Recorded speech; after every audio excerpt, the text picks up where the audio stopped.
FCTI Court grants immediate past governor of Kogi State Yaya Bello bail in the 500 million naira with two shorties in like sum.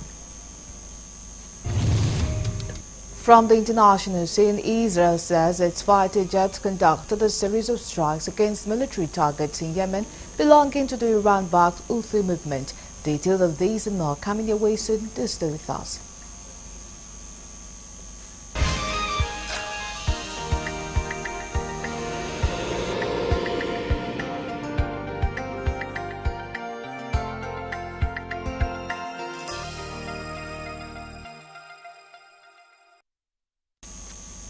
Many thanks for joining us at this time. Now details of the news. The Nigerian Senate has passed for second reading the 2025 appropriation bill of 49.7 trillion naira presented before the joint session of the National Assembly by President Bola Tinubu. The passage of the budget came as the Senate adjourned its plenary session until January 14, 2025 to allow lawmakers to partake in the Christmas and New Year festivities. Correspondent Kolojo reports that leading the debate on the general principles of the 2025 appropriation bill during plenary on Thursday, the Senate leader, Okpeyemi Bamidele, announced that the bill is deemed to have been read for the first time by the presentation before the joint session of the National Assembly, hence the commencement of the general debate. 2025 budget has seen a significant increase of 74.18%, reaching 49.7 trillion in nominal terms, signaling a bold fiscal strategy aimed at addressing persistent infrastructure gaps and development challenges. Majority of the senators who made contributions to the debate commended President Tinubu for the budget, saying it was indeed a budget of restoration. The focus of the budget on national security and defense is commendable. The focus on investing in people, investing in education, investing in health care and infrastructure is highly commendable. But I would like to draw attention before I sit to the fact that there is clear omission, not really an omission, maybe because we have not passed the South-South Development Commission. We must commend our armed forces, but we must continue to demand for better and improved performance. And with this kind of funding, I think what we need to do is to keep our eyes on the ball. That is to say that we ask for accountability. We insist on transparency. Not keep ourselves peacefully. I don't see how we can even do anything in Nigeria. In putting defense and security as a top priority, it means we will do a lot to go back to agriculture. But once we go to agriculture, I would like to see where this budget will address some issue and put stimulus into banks like Bank of Agriculture, the Bank of Industry, so that we can put stimulus back to the economy. They called for full implementation of the budget by the executive when approved. The picture of budget is just not enough.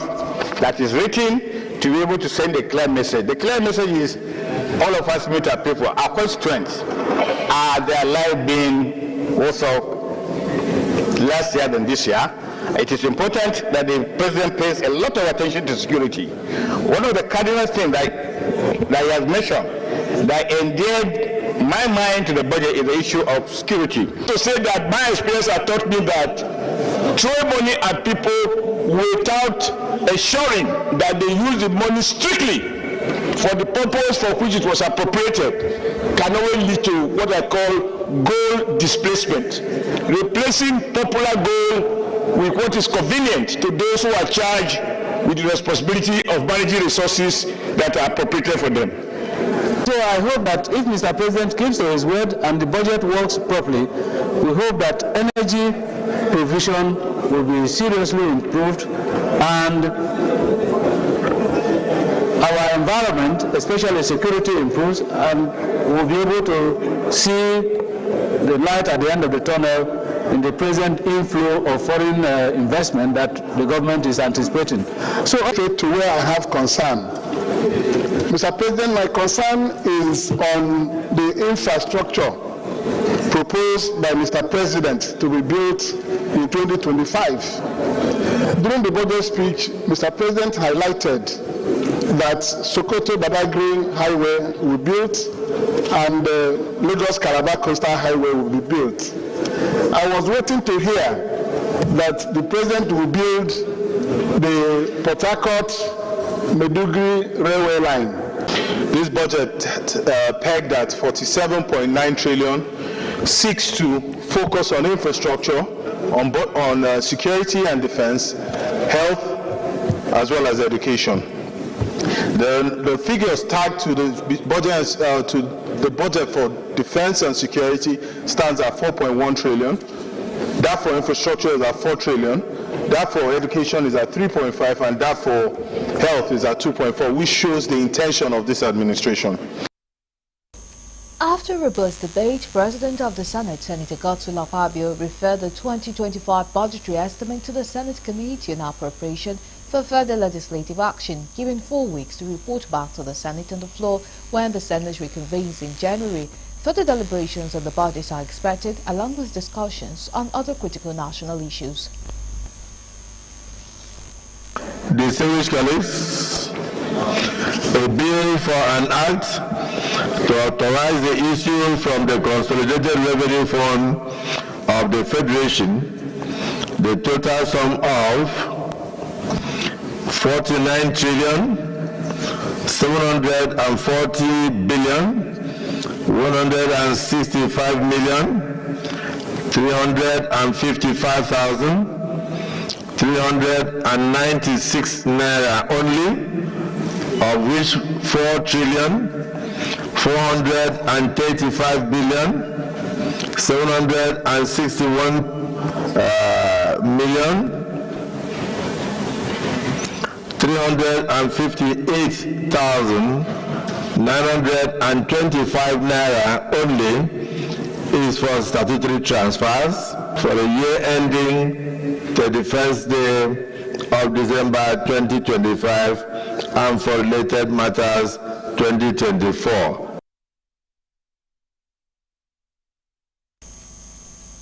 The House of Representatives has passed a bill to amend the 2024 Appropriation Act, extending the implementation of its capital component from December 31st, 2024 to June 30, 2025. Titled a Bill for an Act to amend the Appropriation Act 2024 and for related matters, it was presented for second reading with House Leader Honorable Julius Nyongwere of Orwan Federal Constituency leading the debate. Essentially asking for an amendment of dates for the implementation of the capital component of the appropriation bill to repeal and enact the 2024 Act from 31st December 2024 to 30th June 2025. I think it is to make things better for everybody. Act 2024 to extend the implementation of the capital component of the Appropriation Act 2024 from 31st December 2024 to 30th June 2025, and for related matters, HB 2023, read third time and pass. Still with the Green Chambers, members of House of Representatives have contributed approximately 704.9 million naira from their salaries over the past 5 months to support vulnerable Nigerians. In July, following a motion by Deputy Speaker Benjamin Kalu, the House resolved to donate half of their salaries to help alleviate the hardship caused by the removal of fuel subsidies and rising poverty levels. Speaker Abbas Tajuddin, during the resumption of plenary on Thursday, revealed that the funds would be handed over to President Bola Tinubu for distributions to those in need. Honorable colleagues, you may remember sometimes in June, we all agreed that we will sacrifice 50% of our salaries to support people with critical needs in the country. I'm pleased to announce that as of December, House has contributed the sum of 704 million naira, 704,907,578.82 million naira.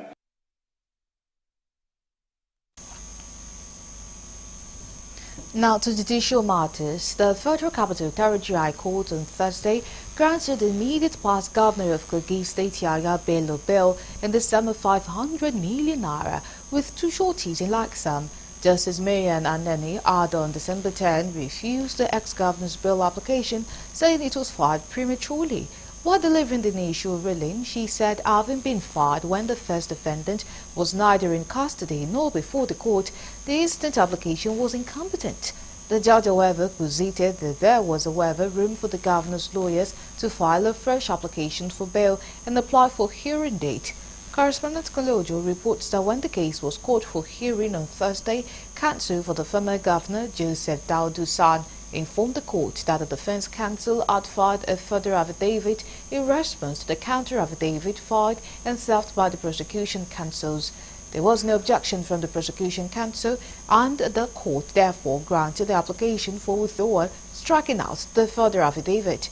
Dauda San also informed the court that discussions had taken place with the leader of the prosecution counsels, resulting in an agreement to ensure a speedy trial. Delivering a ruling, Justice Anene acknowledged that the offence the first defendant was charged with was a bailable one and granted the ex-governor bail in the sum of 500 million naira with two shorties in like sum.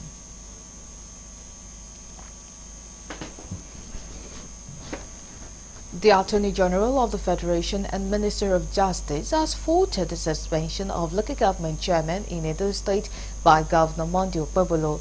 The 18 local government chairmen and vice chairmen were placed on suspension on December 17 by the State House of Assembly at instance of the governor. Governor Okpebolo had accused the chairman and their deputies of insubordination and misconduct on the grounds that they did not submit their statement of finances to him. Correspondent Kolojo reports that Fagbemi said that under the current dispensation, local government chairmen cannot just be removed or suspended by any governor without following due process of the law. The Attorney General and Minister of Justice said the government is still studying the situation, but before final reaction, it must be stated categorically and emphatically that for now, local government chairmen can only be removed through the legislative arm of the local government itself and not the State House of Assembly. Sometimes what you read on pages of newspapers may not necessarily be what informed the decision. But one thing that I know and I can say without any fear is that under the present dispensation, no governor has the right to remove any local government chairman. That much I know.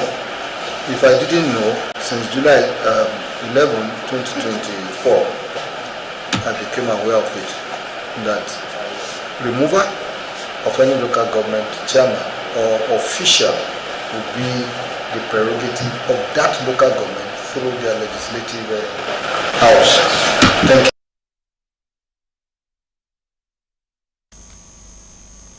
Now to other stories. The Central Bank of Nigeria announced on Wednesday that the country's external reserves, now at $42.01 billion, are sufficient to finance the importation of goods and services for over 9 months.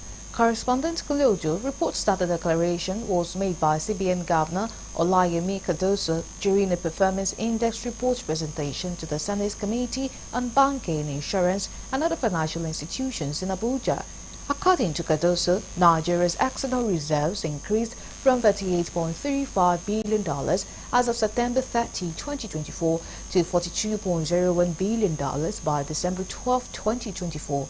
He attributed this growth to receipt from crude oil-related taxes and third-party receipts in the third quarter of 2024, coupled with the maintained current account surplus and improvement in the country's trade balance. Senator Adetokunbo Abiru, chairman of the Senate Committee, expressed satisfaction with the CBN governor's report.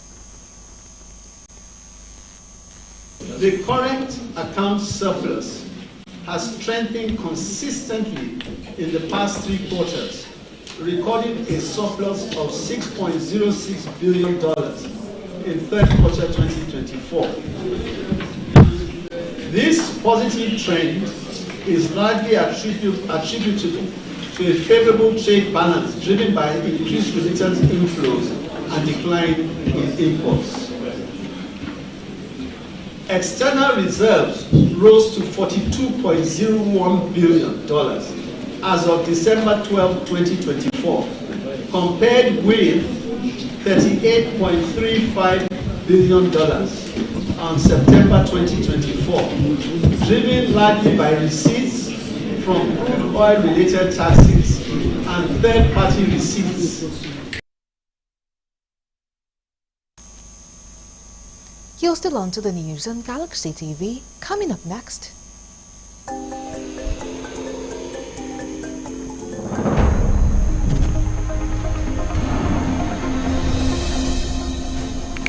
Oyo State Police says the death toll in Ibadan children fun-fest stampede is now at 35, with 6 others critically injured. Details of that and more coming after the break. Do stay with us.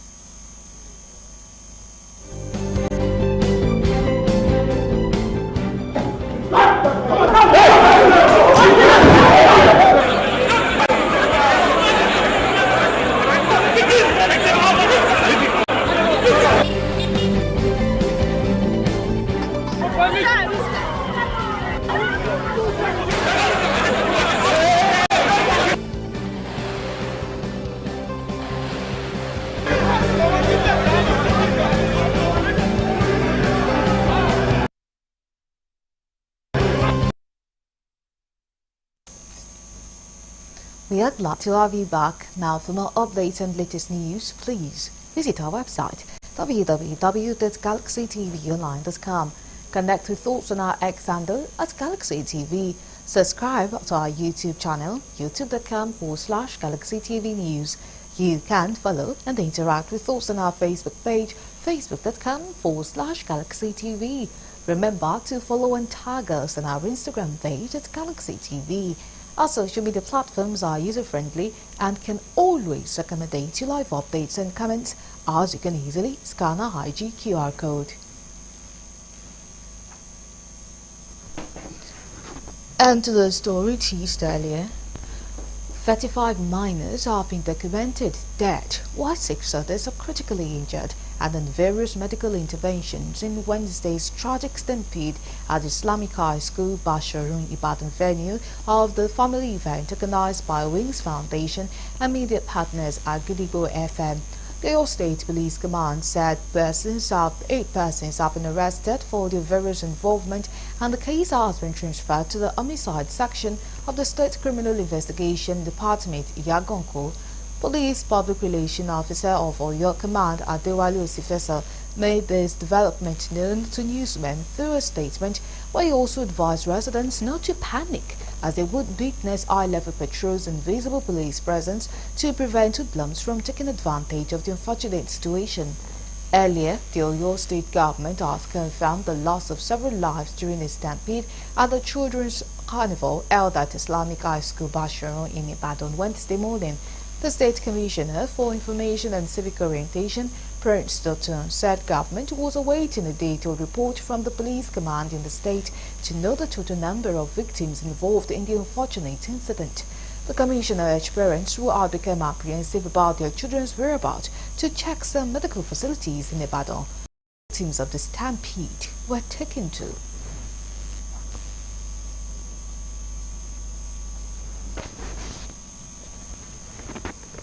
The Nigeria Police have commissioned 10 mobile clinics which will be distributed across police training centers. The mobile clinics are dedicated medical containers, which is basically to provide medical services and welfare to police officers while in training. especially at remote areas where medical facilities could be scarce. Speaking on behalf of the Inspector General of Police, the Deputy Inspector General of Police in charge of training and development, Frank Mba, commended the gesture, saying it is a laudable drive to enhance overall well-being of police officers.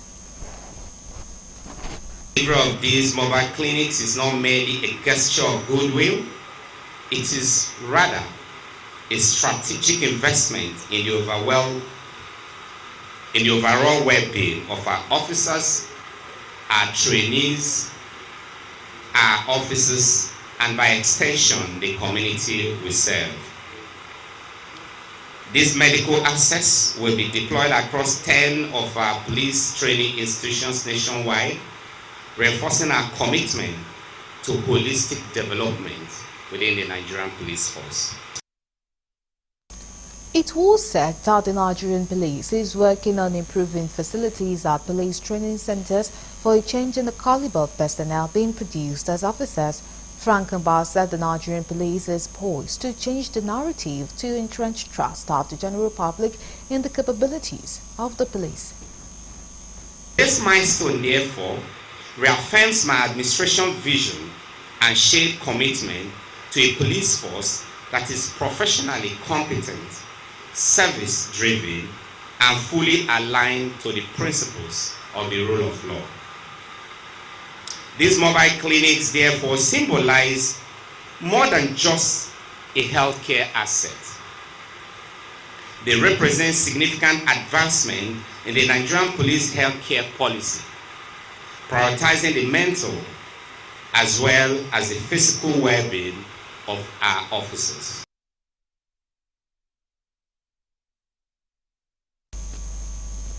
Officers and men of the Nigerian Correctional Service have been advised to always display right attitude to the discharge of their responsibilities, especially to inmates across the country. The new Controller General of Correctional Service and the National President Foundation for Correction of Moral Decadence made the appeal while addressing officers of the service in Abuja. Correspondent Kuleojo reports that the Controller General of Correctional Service emphasized the need for general character overall and attitudinal change among officers and men of the service for attainment of the desired productivity expected by Nigerians. And grace. We also praise God that the reins of power and administration be rested on me. I also told you about the expectations of Mr. President and the expectations of the Honorable Minister of Interior. I want to believe that that day also I paid allegiance to my bosses, my former bosses, who in one way or the other shaped me.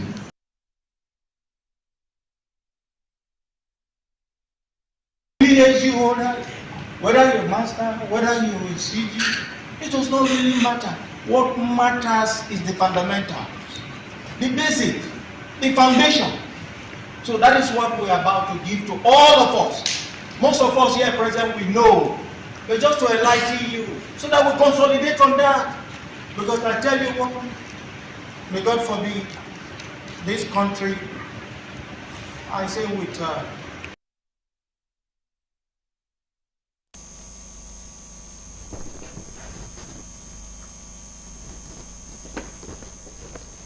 The Ogun State government says it is working with the new vigor towards securing an operational commercial flight permit for the state-owned international airport located in Ileshan, Remo, Ikenne local government area of the state. The consultant to the state governor on airport management, Captain Dapo Olumide, gave the hint during an on-the-spot assessment of the multi-billion-hour project by members of the League of Airport and Aviation Correspondent. The airport, currently at 95% completion, has been granted approval for a chartered flight by the regulatory authorities. In our state. And subsequent to that, a strategic transport master plan, a multimodal transport master plan, was developed in conjunction not only with UKFCDO but also with the Olabisi Onabanjo University experts.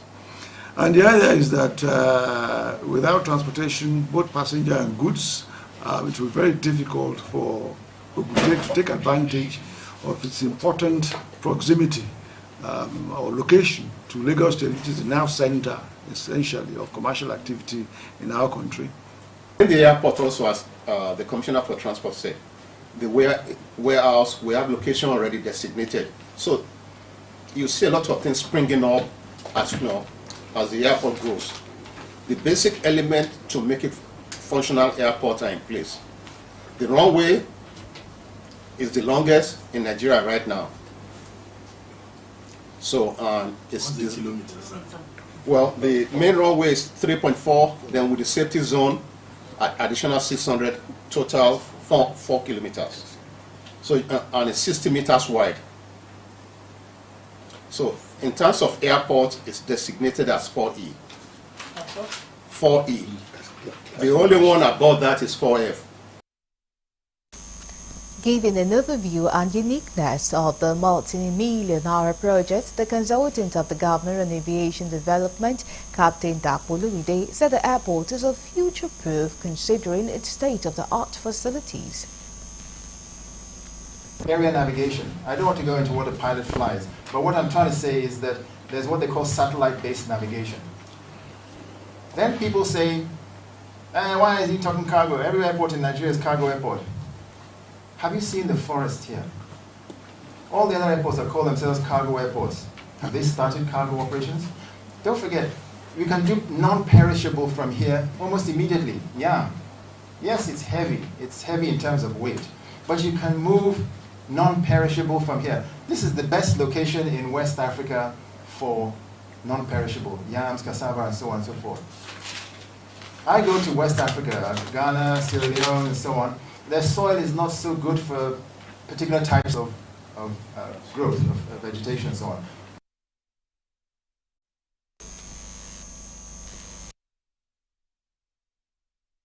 What I saw last year is quite different from what I'm seeing today.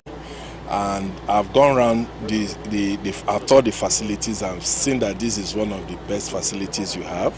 You have a very modern equipment, navigational equipment. You have the control tower. You have the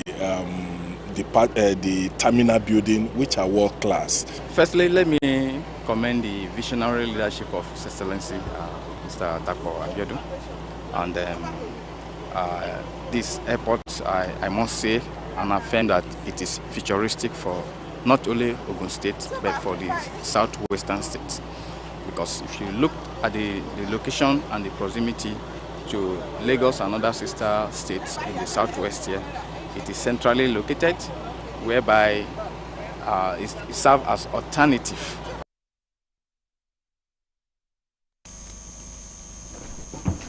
And to other stories, towards having a business-friendly environment where everyone can thrive, government at all levels have been urged to put in place business-friendly policies that will help improve and sustain businesses in Nigeria. And industrialist Parker Ashwani made this known while speaking with newsmen on the state of the nation in Ogun State. He said that the state of road infrastructure, cost of energy has been some of the challenges faced by startup businesses and organizations, while acknowledging it is noteworthy for government to undertake reforms. He added that an enabling environment for business to thrive will be key for all. I would think in a different way. Tax is required to run the country, but multiple taxes are issues because we have competition from China, from neighboring countries. If the taxation are too high, nobody will come and buy from us. We are not the only country in the world. Again, as I said, policies keeps changing, but multiple taxation is an issue for industry. Further, Vaswani expressed optimism that if the necessary infrastructure are put in place, Nigeria will become better. He added the government must prioritize and do more for the overall good of all citizens. The infrastructure, for instance, is a challenging. I am not able to send my goods on the road without having problems. The roads are horrible. Customers are shouting at us. They come from Lagos, they come from far place, and they literally have to spend days before the goods reaches them. So infrastructure is a real issue for us.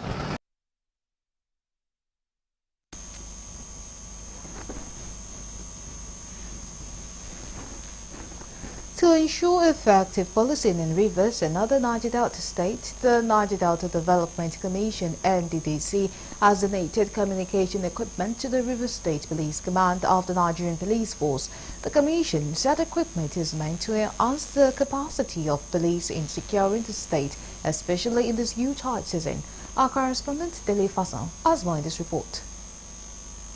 Managing Director of the NDDC, Dr. Samuel Obuku, while handing over the equipment to the police at the headquarters of the Real State Police Command in Port Harcourt, emphasized that communication is key to policing, especially digital communication. That's why the Commission was working to enhance the digital communication skills of the police officers in Rivers State and other commands in the Niger Delta region. We will not only end there, we will also look at how to improve your policing, ensuring that there is also, CCTV cameras too. Because recently, the NDDC also donated a Safe City Center to the DSS, where at least from that Safe City Center, they can actually see what is happening on the streets of Port Harcourt even without you knowing. So I believe with the Safe City Center, they also share such intelligence with the police, since you have different responsibilities. The NDDC MD, while promising to go a step further by providing closed-circuit television cameras for the command, also extolled the performance of the police in Rivers State. Earlier in his welcome address, the Rivers State Commissioner of Police, Mustapha Bala, represented by the Deputy Commissioner of Police in charge of administration in the command, DCP Samuel Arale, thanked the NDDC for the kind gesture. These equipment that we are donating to the Nigerian Police Force is just to enhance your performance in policing Rivers State.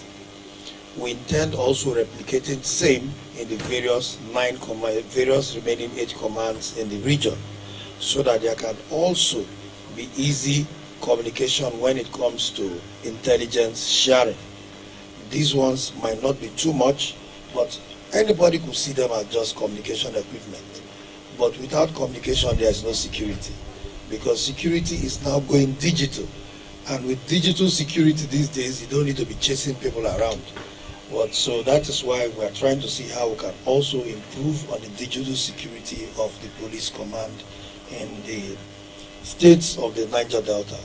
With the provision of this equipment, I can tell you that the citizens of Rivers State can go to sleep and be rest assured that we will be everywhere in this command. This command has given us, the equipment has given us about 80% coverage of communication all over the whole state, at least 80%. We can tell you that it is very easy now for us to get in touch with each other and monitor the crime rates and crime and criminality all over the whole state without any itch. The communication gadgets will no doubt help in boosting the security arrangements in rivers during the Yuletide and beyond. From Rivers State, Dele Fasson reporting for Galactic TV News. Now to northern Nigeria, Governor Basani has described Senator Luremi Tinubu, the First Lady of Nigeria, as a mother of the nation who is caring and compassionate. The governor made this known in his remarks at the distribution of food items and palliative for Christmas and New Year. He added that Senator Luremi Tinubu's life is one totally devoted to the service of humanity. The governor pointed out that as the First Lady of Nigeria, she has not relented in her efforts at putting smiles on the faces of the underprivileged in the society. In our remarks, Senator Luremi Tinubu said the renewed hope scheme for the elderly men are clear pointers to a wavering commitment to the welfare of Nigerians. She noted that the distribution of palliative is also an affirmation of President Bola Tinubu's commitment to alleviating the pains of Nigerians. Because I don't know what speech I can tell you that would be more appropriate than thank you. Thank you for believing in this administration, because they said it's people who acknowledge you when you are nothing that are your friends, not the people who acknowledge you after. But you stood with us even when most people thought it was impossible. I came in here, I didn't know what to say, but I said just have hope in this administration. This gesture, courtesy of the First Lady of the Federal Republic of Nigeria, Her Excellency, Senator Oluremi Tinubu, is a testament to our commitment to the welfare of Nigerians, particularly the vulnerable. Her Excellency is truly a mother of the nation, resourceful, caring, and compassionate. We acknowledge with commitment the economic realities of our time and the consequences of the reform policies of the Renewed Hope agenda, which we all signed into for a better Nigeria.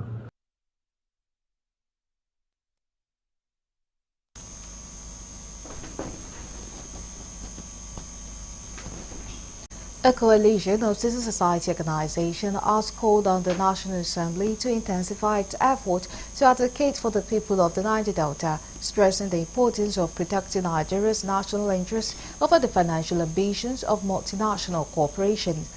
Addressing journalists in Abuja, the coalition demanded immediate halt to the divestment by international oil companies such as Shell and Total Energies.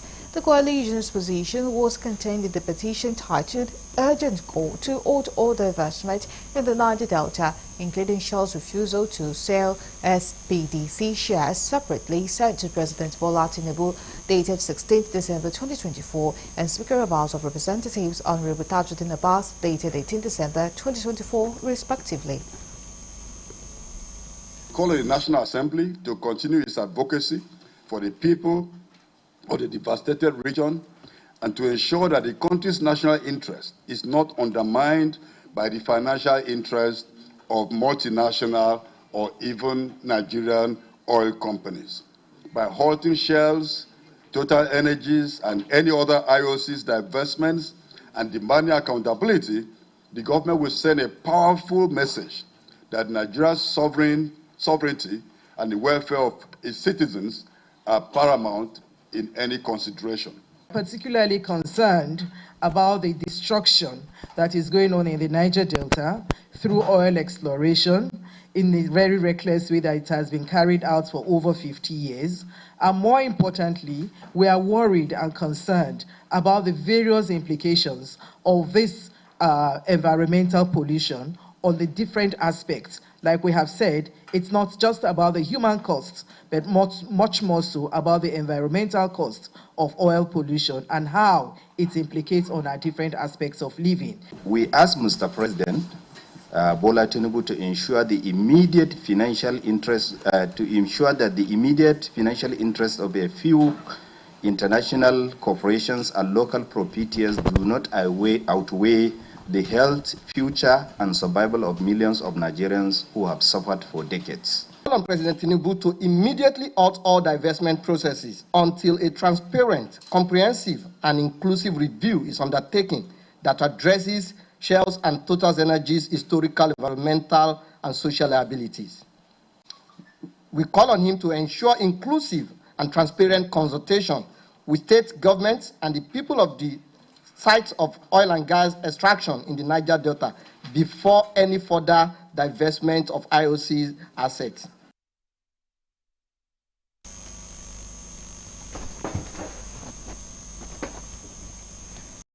Of Science, Technology, Engineering, Arts and Mathematics of the Education Implementation Team, Professor Emerita Obioma, has lamented the lack of prioritization for STEM education in public schools compared to private institutions.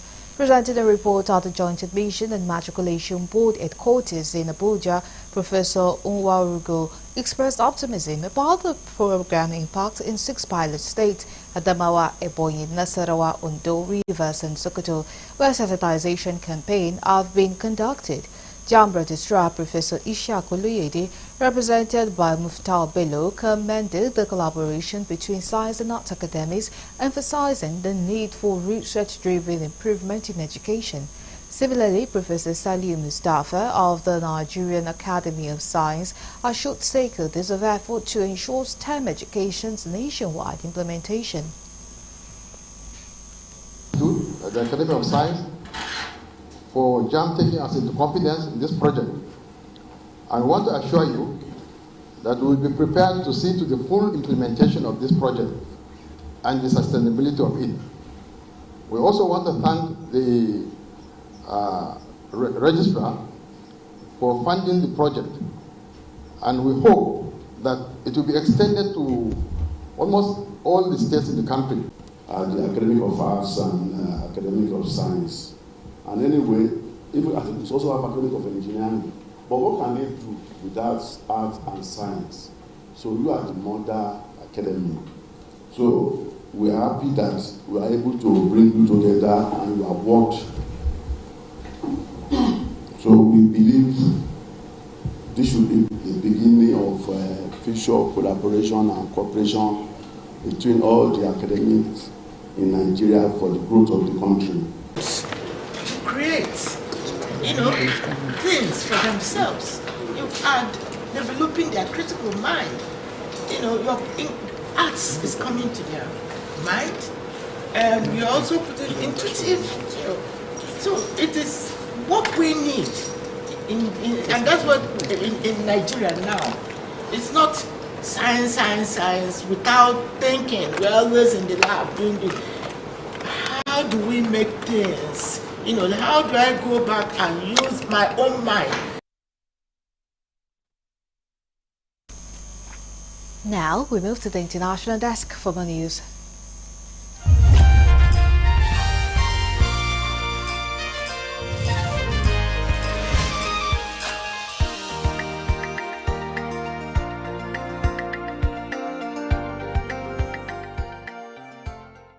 This is news from the international scene. Israel has said its fighter jets conducted a series of strikes against military targets in Yemen belonging to the Iran-backed Houthi movement. An Israeli military spokesperson said the targets included Red Sea ports and energy infrastructure in the capital Sana'a. Iran Al Mazira TV reported that 9 people were killed in the port of Salif and the Ras Isa oil terminal, which are both in Udeida province. The strike came hours after a missile fired from Yemen was intercepted over central Israel. A school and several cars were damaged in Ramat Gan on the edge of Tel Aviv. The Houthis, who control northwestern Yemen, began attacking Israel and international shipping shortly after the start of the Gaza war in October 2023, saying they were acting in solidarity with Palestinians. Israel's military says hundreds of missiles and drones have since been launched at the country from Yemen, most of which have been intercepted. In the early hours of Thursday, Israelis in Tel Aviv and the surrounding area were sent rushing to bomb shelters as an incoming missile was shot down by air defenses. The Israel Defense Forces said the missile was fired from Yemen towards Israeli territory and that damage to a school in the Ramat Efel neighborhood of Ramat Gan was identified following the interception. No injuries were reported, it added. A U.S. government shutdown could be 2 days away after President-elect Donald Trump called on Republican lawmakers to reject a cross-party funding bill. Trump urged Congress to scrap the deal and pass a streamlined bill. His intervention followed heavy criticism of the bill by tech billionaire Elon Musk. Congressman Steve Scalise, the Republican House Majority Leader, indicated on Wednesday night that the bill was dead after Trump denounced it. The short-term funding bill will need to be passed by Congress by the end of the week to prevent many federal government offices from shuttering beginning on Saturday. The bill, known as a continuing resolution, is required because Congress never passed the budget for the 2025 fiscal year, which began on 1st October. Unless Congress acts, government services ranging from the National Park Service to Border Patrol will begin closing this weekend. In post on his social media site Truth Social, Trump threatened to help unseat any Republican that would be so stupid as to vote in favor of the current version of the bill, which was unveiled on Tuesday by House and Senate leaders. A court in Guinea has sentenced the former highly influential defense minister to 5 years in prison for corruption, illicit enrichment, embezzlement and money laundering. Mohamed Diagne served as defense minister between 2015 and 2021 under President Alpha Condé before the army seized power. He was also ordered to pay a $58.5 million fine, and his bank accounts and property in the capital Conakry and the eastern city of Kankan will also be confiscated by the state. The judge said the assets were to be seized as it launched a campaign against corruption in the country. After taking power, the junta made fighting corruption one of its key priorities in the impoverished West African state and established an anti-corruption court. Towards the end of 2022, the military leaders demanded legal action against over 180 people, including ex-ministers and other officials accused of corruption. The junta had then already launched a case against former President Condé. Still on the international scene, a Labour minister has been named in an investigation into claims her family embezzled up to £3.9 billion from infrastructure projects in Bangladesh. Tulip Siddique, who as a Treasury Economic Secretary is responsible for tackling corruption in UK financial market, is alleged to have brokered a deal with Russia in 2013 that overinflated the price of a new nuclear power plant in Bangladesh. The allegation is part of a wider investigation by Bangladesh Anti-Corruption Commission (ACC) into Siddique's aunt, Sheikh Hasina, who was deposed as Prime Minister of the country in August. A source close to Siddique said these were trumped-up charges. The source also said the allegations were completely politically motivated and designed to damage her aunt. The investigation is based on a series of allegations made by Bobby Ajaj, a senior political opponent of Hasina. The ACC is also investigating several of Hasina's family members, including Siddique's mother, Sheikh Rihanna Siddique, and senior officials from her government. Hasina, who was in charge of Bangladesh for more than 20 years, was seen as an autocrat whose government ruthlessly clamped down on dissent. At least 13 people have died and 2 more are missing after an Indian Navy speedboat ploughed into the side of a passenger ferry off the coast of Mumbai, officials say. 3 naval personnel are among the dead, while more than 100 people have been rescued. Maharashtra State Chief Minister Devrendra footage of the incident posted online shows the speedboat circling before colliding with the ferry, which later capsized. The Indian Navy said there had been an engine malfunction. An inquiry had been ordered to find out what led to the collision, according to local media reports. The privately owned ferry was making its way to the Elevanta Caves, a popular tourist destination, when it was hit by the speedboat at about 4 p.m. local time on Wednesday. Search and rescue operations for the 2 final missing passengers were still ongoing at lunchtime on Thursday. A Navy craft undergoing engine trials lost control and collided with the passenger ferry, the Navy said, adding that it regretted the tragic loss of life. Gautama Gupta told the Times of India that he initially thought the speedboat was performing a stunt and was filming it from the deck when it crashed into the ferry. Another passenger who was on board told the media that he had swum for 15 minutes before another boat came to their rescue. Lastly, on the international scene, French President Emmanuel Macron arrived in Mayotte as the French-Indian Ocean Territory on Thursday morning and said he brought 4 tons of food and health cargo with him.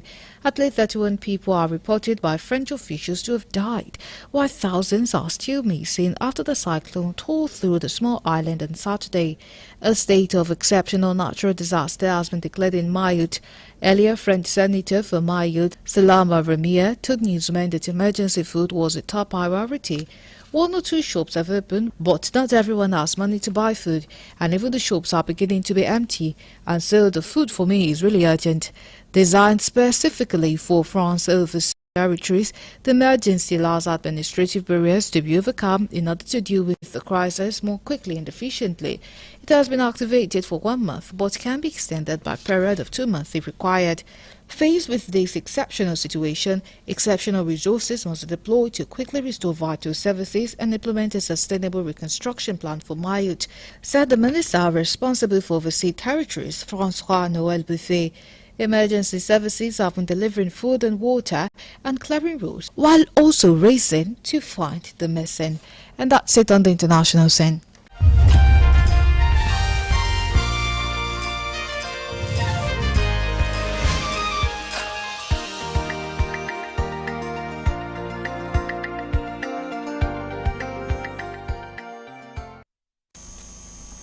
Coming your way next, entertainment news.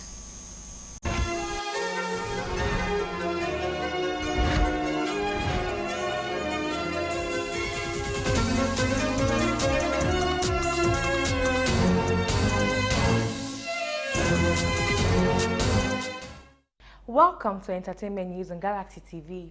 My name is Gratitude Imokwede. Here are the rest of the stories for today.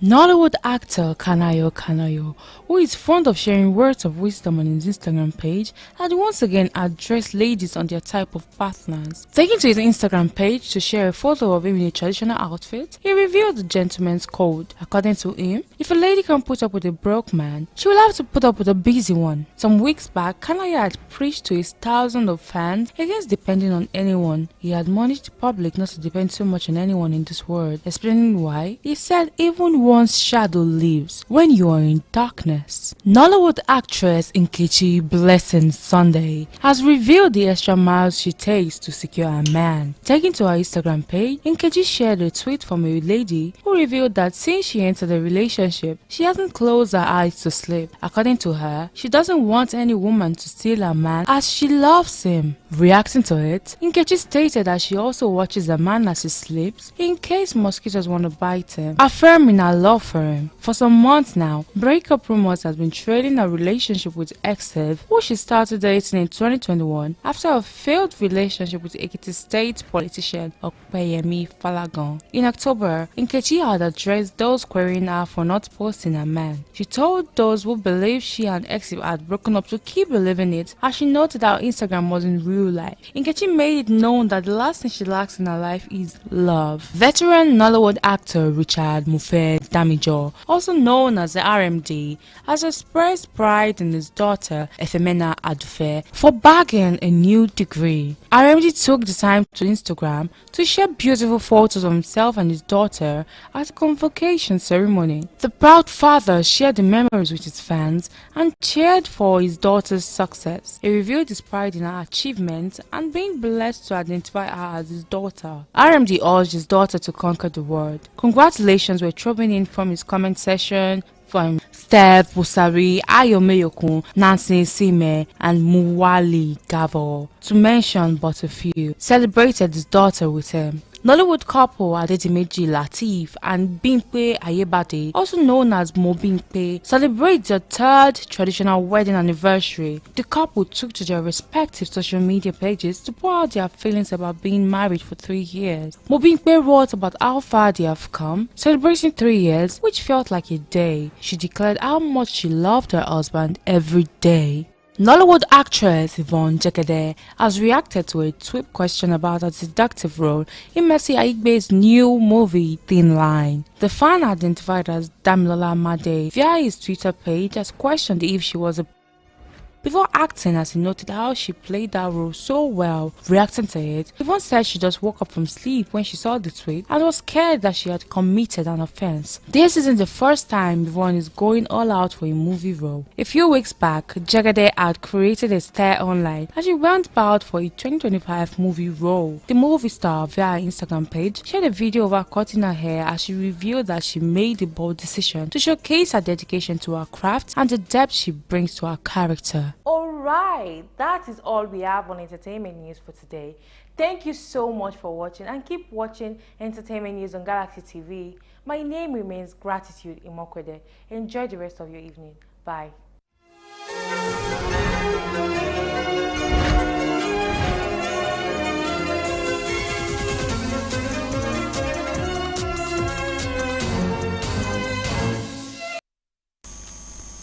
And that is all we have for you. We thank you so much for watching. My name is Erubami Salako. Goodbye.